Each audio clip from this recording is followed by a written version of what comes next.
உங்களை நேசிக்கிறார். ஒருவேளை நீங்க சமையல் செய்து கொண்டு இந்த சத்தத்தை நீங்க கேட்டுக்கொண்டு இருக்கலாம். ஒருவேளை நீங்க அமர்ந்து கொண்டு இந்த சத்தத்தை கேட்டுக்கொண்டு இருக்கலாம். இயேசு உங்களை பார்த்து சொல்லுகிற வார்த்தை, இயேசு கிறிஸ்து உங்களை நேசிக்கிறார். ஒருவேளை மனைவி உங்களை நேசிக்கலாம், சந்தோஷம்தான். கணவர் உங்களை நேசிக்கலாம், சந்தோஷம்தான். பிள்ளைகள் உங்களை நேசிக்கலாம், சொந்த பந்தம் உங்களை நேசிக்கலாம். ஆனா அந்த நேசம் ஒரு நாள் வேஷமாய் மாறும். ஆனா இயேசுவின் அன்பு அது நிரந்தரமான அன்பு, அது நேற்றும் என்று மாறாத அன்பை தான் நாங்க வீதி என்று பாராமல், தெருவென்று பாராமல் இயேசு பற்றி சொல்ற காரணம் தெரியுமா? அவர் மாறாத அன்புங்க.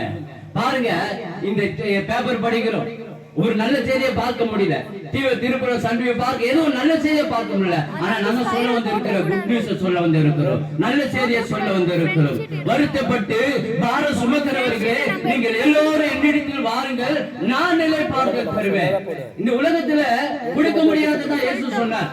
கார் வாங்கலாம், பங்களா வாங்கலாம், வண்டி வாங்கலாம், எல்லாவற்றோட வாங்கலாம். ஆனா நீ தேடும் சமாதானத்தை, சந்தோஷத்தை, நிம்மதியை நீ காசு கொடுத்து வாங்கவே முடியாது. ஒரு மெடிக்கல் ஷாப்ல நீங்க போறீங்கன்னா, எனக்கு ஜுரம் அடிக்கிறது, தலை வலிக்கிறது, ஒரு மாத்திரை கொடுனா கண்டிப்பா எடுத்து கொடுப்பாரு. எனக்கு சமாதானம் இல்ல, எனக்கு சந்தோஷம் இல்ல, நிம்மதி இல்ல, ஒரு மாத்திரை கேட்டீங்கன்னா கொடுக்க முடியாது. அந்த சமாதானம், சந்தோஷம் ஆண்டவராக இயேசு கிறிஸ்து இலவசமாய் தருகிறார். பாருங்க, இயேசு இந்த பூமியில எவ்வளவு அற்புதம் செய்தார். குருவுக்கு பார்வை கொடுத்தார், நடக்க முடியாத சப்பானை நடக்க வைத்தார், பேச முடியாத ஊமையை பேச வைத்தார். பாருங்க, இந்த பூமியில உனக்காக எனக்காக இயேசு கல்வாரி சிலுவை சுமந்தார். உனக்காக எனக்காக ஜீவனை விட்டார். உனக்காக எனக்காக யாரும் ஜீவனை விட மாட்டாங்க. அது கணவரா இருக்கட்டும், மனைவியா இருக்கட்டும், பிள்ளைகளா இருக்கட்டும், சொந்த பந்தமா இருக்கட்டும். நீ இல்லைன்னா நான் செத்துருவேன், அதெல்லாம் போய். ஆனா இயேசுவின் அன்பு தாங்க உண்மையான அன்பு. அதுதாங்க கூச்சம் இல்லாம, வீதி என்று இல்லாம, வீதி என்று பாரம்பரிய சொல்றோம். ஞாயிற்றுக்கிழமை வேலையில நாங்களும் சந்தோஷமா வீட்டுல இருக்கலாம். ஆனா நான் பெற்ற இன்பம், சந்தோஷத்தை நீங்க பெற வேண்டும் ஒரு ஆசையினால் தான் இயேசுவை பற்றி சொல்லிக் கொண்டு இருக்கிறோம். பாருங்க, இந்த ஆண்டவராக இயேசு கிறிஸ்து இந்த பூமியில ஒரு அற்புதம் செய்தார், நிறைய அற்புதம் செய்து இருக்கிறார். நீங்க கொஞ்ச நேரம் ஒரு 5 நிமிஷம் இந்த சட்டத்தை கேளுங்க, உங்களுக்கு பிரயோஜனமா இருக்கும், ஆசீர்வாதமா இருக்கும். மனுஷனுடைய வார்த்தை உங்களை காயப்படுத்தும், உன்னை துக்கப்படுத்தும். ஆனா இயேசுவின் வார்த்தை உங்களை ஆறுதல் படுத்தும், உங்களை ஆசீர்வதிக்குங்க. அப்படிப்பட்ட வார்த்தை நாங்க சொல்ல வந்து இருக்கிறோம். இயேசு ஒரு கிராமத்துக்கு போறாரு. எரிகின்ற ஒரு பட்டணத்துக்கு போகும்போது ஒரு சம்பவம் நடக்குது. வாலிபன் செத்து போயிட்டான், சின்ன பையன். அவனை அடக்கம் பண்ணும்படியாக கல்லறைக்கு கொண்டு போறாங்க, சுடுகாட்டுக்கு கொண்டு போறாங்க. நினைச்சு பாருங்க, ஒரு வாலிப பையன், அந்த சாவுக்கு முன்னாடி அநேக ஜனங்கள் வராங்க. அந்த தாய்க்கு ஒரே ஒரு மகன், ஒரே ஒரு மகன். ஒரு 4 பிள்ளை இருந்தாலும் ஒருத்தர் செத்த விட ஒரு ஆறுதல் படுத்திப்பாங்க. ஆனா இருக்குது ஒரே ஒரு மகன் செத்துட்டான். அந்த தாய் எப்படிப்பட்ட தாய் தெரியுமா? விதவி, கணவன் இல்ல. கணவன் இல்லாத குடும்பம் எப்படிங்க இருக்கும்? கணவன் இல்லாத குடும்பம் எப்படி இருக்கும்? ரொம்ப இருளா இருக்கும், ரொம்ப கஷ்டமா இருக்கும். ஆனா அவங்க ஒரு ஆறுதல் இருக்கும். பரவாயில்ல, கணவர் போனாலும் பரவாயில்ல, அவர் பேர்ல ஒரு பையன் இருக்கிறான், அதனால அவங்க ஆறுதல் படித்துக் கொண்டு குடும்பத்தை நடத்தி இருப்பாங்க. ஆனா இங்க ஒரு சம்பவம் நடக்குது, அந்த பையனை சேர்த்துட்டான். அப்ப அவங்க எப்படி இருக்கிறாங்க? வெறுமையா இருக்கிறாங்க. அவங்க அழுது கொண்டு போறாங்க. இயேசு அந்த கிராமத்துக்கு வராரு. அந்த சகோதரியை பார்த்து, நீ அழாதே என்றார். இந்த மாலையில அன்பு சகோதரி, நீ எதுக்காக அழுது கொண்டு இருக்கிற? ஒருவேளை உன் கணவர் குடிக்கலாம், உன் பிள்ளைகள் சரியில்லாம இருக்கலாம், ஏதோ ஒரு காரணத்தினால நீ அழுது கொண்டு இருக்கலாம். உங்களை பார்த்து கர்த்தர் சார், நீ அழாதே, நான் உனக்கு துணையும் இருப்பேன். நீ அழாத உன் துக்கத்தை நான் சந்தோஷமாய் மாற்றுவேன். பாருங்க, நாடோராக இயேசு கிறிஸ்து இயேசு அந்த மகளை பார்த்து நீ அழாதே என்று சொன்னாரு. போய் பாடியை தொட்டாருங்க, செத்து போனவுடைய உடனே ஏந்தி ஜீவனை கொடுத்தார். இந்த மாலையில எப்படிப்பட்ட காரியமா இருக்கணும்? மனுஷனால் கூடாதது இயேசுவால் எல்லாம் கூடும். ஒருவேளை உங்களால முடியலன்னு நினைக்கிறீங்களா? ஒருவேளை கேன்சர் என்று டாக்டர் சொல்லிட்டாங்களா, தீராத வேதி என்று சொல்லிட்டாங்களா, கவலைப்படாதீங்க. இயேசு இடத்தை ஜெபம் பண்ணுங்க, உங்களுக்கு சுகத்தை கொடுப்பார். ஒருவேளை கணவர் குடிக்கிறாரு, என் பிள்ளைகள் சரியில்லை நீங்க நினைப்பீர்களா? இயேசு இடத்தை நீங்க சொல்லும் போது இயேசு துக்கத்தை சந்தோஷமாய் மாற்றுவாருங்க.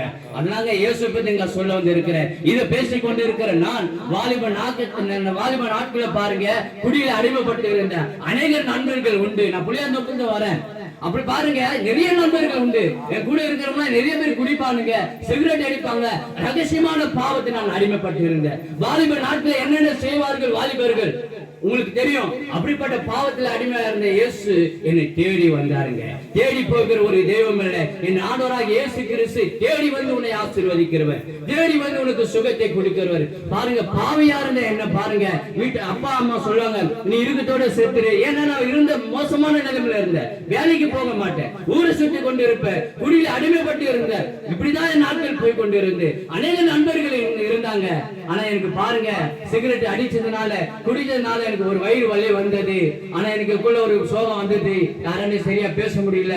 நல்லா ஜெஸ்டிங் எல்லாம் பண்ணுவேன். அப்புறம் போகும்போது நாட்கள் பாருங்க, லிங்கி கட்ட ஆரம்பிச்சேன். அப்படியே சுத்த ஆரம்பிச்ச. வீட்டுல கட்ட பேரு ஏரியால ஒரு அக்கா சொல்லுவாங்க, ஏன்பா நீ ஒரு மாதிரியா சுத்தி கொண்டு இருக்கிற, நீ இருக்குதே வேஸ்ட், நீ ஏன்னா வேலைக்கு போலையே அவங்க சொல்லுவாங்க. ஆனா அவங்க தப்பா சொல்லல, நான் அப்படிப்பட்ட நிலைமையில நான் இருந்தேன்.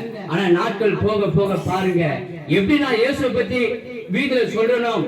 அதே போலதான் ஒரு நண்பர் வந்து, இயேசு நல்லவர், உனக்கு சுகத்தை கொடுப்பார், உனக்கு ஆறுதல் அப்படியே சொல்லி கொண்டு இருக்காங்க. அந்த வார்த்தையை ஆறுதல் படுத்தது பாருங்க. அந்த வார்த்தை கேட்ட நான் சர்ச்சுக்கு போக ஆரம்பிச்சேன். எனக்குள்ள ஒரு மாற்றம் வந்ததுங்க. எனக்குள்ள ஒரு சுகம் வந்தது. எனக்குள்ள வேலைக்கு போலன்னு சொல்ல பாத்தீங்களா, இயேசுகிட்ட நெருங்க நெருங்க நெருங்க பாருங்க, இந்த கர்த்தர் நல்ல ஒரு வேலையை கொடுத்தார் பாருங்க. இயேசு ஏற்றுக்கொண்டு முன்ன பாருங்க, சகோதரி சொன்னாங்க, பாரு நீ எதுக்கு உட்பட மாட்டே வேலைக்கு. அதே சகோதரி பாருங்க, இயேசு ஏற்றுக்கொண்டு 10 வருஷம் ஆச்சு, என் வீட்டுக்கு வாப்பா ஜெபம் பண்ணுப்பா அப்படின்னு சொல்றாங்க. ஏன் சொல்றேன்னா, எந்த இடத்துலயும் அசிங்கப்படுறியோ, எந்த இடத்துலயும் துக்கப்படுறியோ, எந்த இடத்துலயும் அவமானப்படுறியோ, தலை நிமிர செய்கிறவருங்க. இந்த வந்து இருக்கிற எங்களுக்கு வேலை இல்ல, வெற்றி இல்ல அப்படிலாம் இல்லைங்க. எல்லாரும் நல்ல ஒரு வேலை செய்யறோம். நீங்க நாங்க பெற்ற இன்பத்தை நீங்க பெற வேண்டிய ஒரு ஆசையினால் தான் நான் வந்து இருக்கிறேன். இயேசு நல்லவருங்க. இயேசு இடத்துல சொல்லுங்க. மனுஷன் இடத்துல சொன்னா பின்னாடி சொல்லுவாங்க. ஒரு பாரத்தில் யாருன்னு சொன்னா இயேசுவான்னு சொல்லணும். அவங்க கேட்பாங்க. கேட்டு நீங்க போயிட்டு முன்னாடி போவாங்க, பின்னாடி சொல்லுவாங்க. இயேசு உன் துக்கத்தை சந்தோஷமாய் மாற்றுவார். அவர் பாரத்தை சுமக்கிறவர். இந்த பூமியில எவ்வளவு அற்புதம் செய்தார். குஷ்டரோகி ஒருவன் பாருங்க, அந்த காலத்துல குஷ்டரோகியை தொட மாட்டாங்க, தீட்டு என்று சொல்வார்கள். தீட்டு என்று சொல்ல யார கிட்ட போக மாட்டாங்க. இயேசு பாருங்க கிட்ட போய் அவனுக்கு சுகம் கொடுத்தார். மனுஷன் தொடல, எல்லாம் விலகி போனாங்க.